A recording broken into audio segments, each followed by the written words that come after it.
Cerita ini sesungguhnya sudah cukup lama, sekitar 7 tahun yang lalu ketika Fatur masih berusia 15 tahun. Masih sekolah SMA dia kala itu.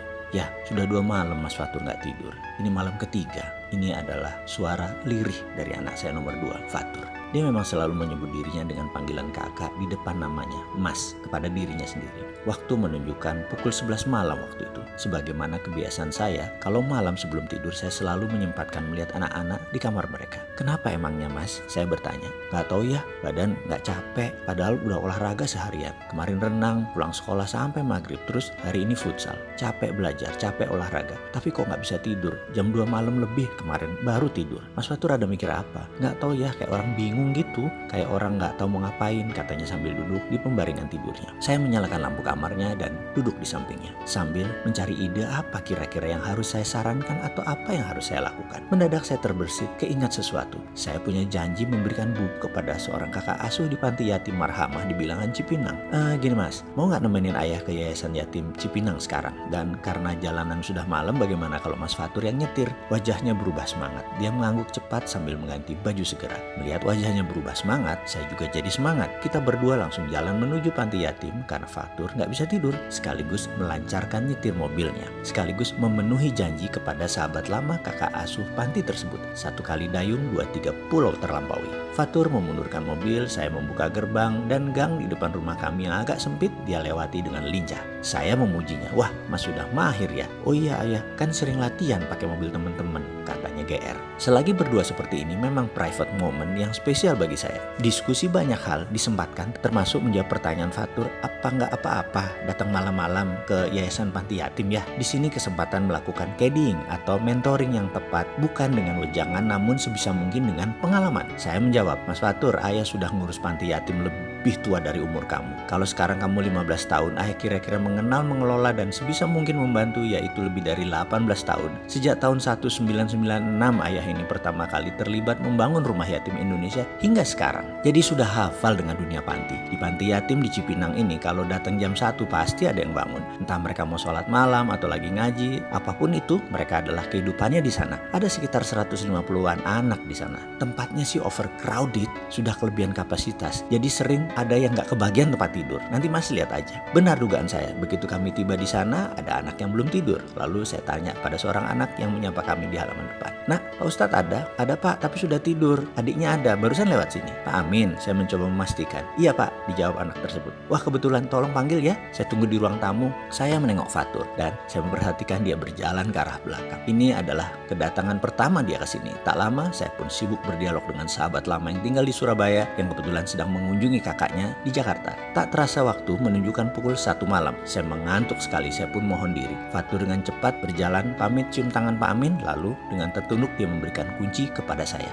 Ayah aja yang nyetir ya, katanya lirih. Saya melirik dengan sudut mata dan raut wajahnya agak lusuh, entah mengapa. Namun saya pura-pura tidak tahu. Mobil bergerak, dia merubuhkan posisi sandaran tempat duduk dan merebahkan dirinya tidur dengan posisi membelakangi saya. Tidur sedikit melingkar. Saya bertanya dalam hati, kenapa ini anak? Malam sepi, hening, jalan mobil melaju cepat. Saya memperhatikan gerakan Fatur sesekali dan mengerti dia sedang menangis atau menahan tangis. Saya jadi penasaran. Saya pun bertanya, kenapa Mas? Tidak dijawab olehnya, dia diam saja. Tak lama kemudian suara parau dia berkata, gak apa-apa ayah, hanya sedih aja. Saya pun tidak meneruskan bertanya. Saya biarkan dia menikmati posisinya, menikmati perasaannya hingga sampai rumah. Dia membuka gerbang dan terus menuju kamarnya. Selesai, saya siap-siap hendak tidur. Saya naik ke kamarnya dan mendapatkan sudah lelap tertidur. Memang biasanya sehabis menangis, tidur memang menjadi cepat dan membuat penasaran adalah mengapa dia menangis. Otoritas orang tua yang kurius pengen tahu, saya tahan sebentar, saya bersabar. Toh kalau ada waktu dia merasa ingin bicara, dia akan bicara juga. Singkat cerita,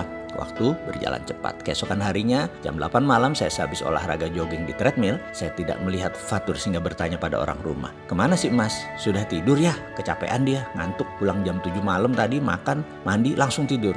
Wah, sudah gak insomnia dia, kata saya bercanda. Saya pun seperti biasa melakukan ritual rutin, nonton CNN, Bloomberg, NBC di TV sebagai bentuk refreshing saya. Jam 11 malam, ritual harian pun saya lakukan. Cek kamar anak-anak ke lantai 2, dari posisi tangga saya melihat kamar Fatur lampu masih menyala. Pikiran saya pun berasumsi, apa dia nggak bisa tidur lagi? Saya membuka pintu kamar Fatur perlahan, mata dengan cepat menyapu kamarnya yang sempit dan kecil itu dan mendapatkan Fatur sedang meringkuk tidur lelap sekali. Agaknya saking capeknya lampu lupa dimatikan. Saya pun menjulurkan tangan mematikan lampu kamarnya, klik, lalu pelan-pelan menutup pintu. Belum pintu tertutup sempurna terdengar suara lirih Fatur. Ayah, iya nak, saya menjawab sambil membuka kembali pintu kamarnya dan menyembulkan kepala saya ke dalam. Sambil tiduran Fatur berkata, ya terima kasih ya, kemarin dibawa ke yayasan. Mas kemarin waktu ayah ngobrol, mas ke belakang.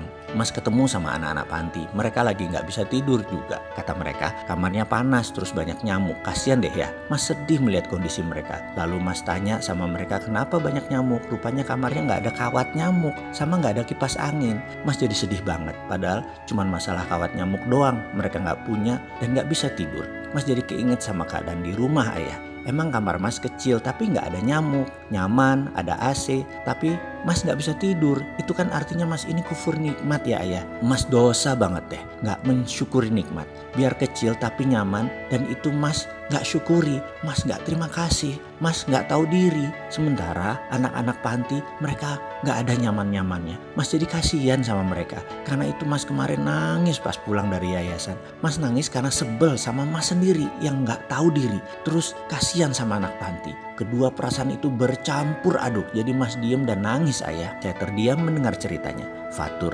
melanjutkan ceritanya. Jadi tadi di sekolah mas cerita sama teman-teman ternyata banyak yang tersentuh loh ayah. Kita pada ngumpulin duit. Alhamdulillah terkumpul 2 jutaan. Terus kita pakai 2 angkot ke yayasan pulang sekolah. Kita beliin 2 kipas angin sama kawat nyamuk. Terus teman-teman mas banyak juga yang sedih ngeliat sarana di sana. Kan teman-teman mas banyak yang tajir keluarganya. Juga pada bilang gini, kita harus bersyukur loh sama keadaan kita dan kita harus berbagi sebagai ungkapan syukur kita kepada mereka. Makasih ya Fatur udah diingeti. Gitu ya, seru deh tadi. Saya sekali lagi hanya bisa menggeserkan badan.